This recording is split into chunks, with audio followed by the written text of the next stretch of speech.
The ugly duckling looked very different from his brother and sister ducks. The other ducks just teased him and treated him very mean just because he looked different. The ugly duckling searched for a place where he would be accepted for who he was. He was not accepted by the chickens, nor was he accepted by the rabbits. The ugly duckling thought he found friends with some alligators, but they just wanted to hurt him. Everyone he met just teased him and treated him very mean. The ugly duckling spent a very lonely winter trying to stay warm and dry.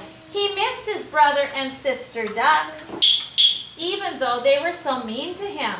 Soon it was spring, and the ugly duckling was fully grown.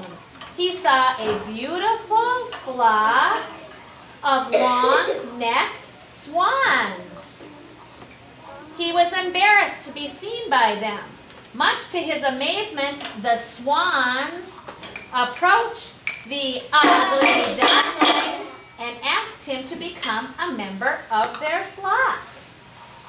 He became shy and bent his head. As he looked down toward the water, he saw that he was not an ugly duckling at all, but he was really a beautiful swan. We must always remember to be kind to all people. All of us look different from each other. We should never make any people feel like they are an ugly duckling.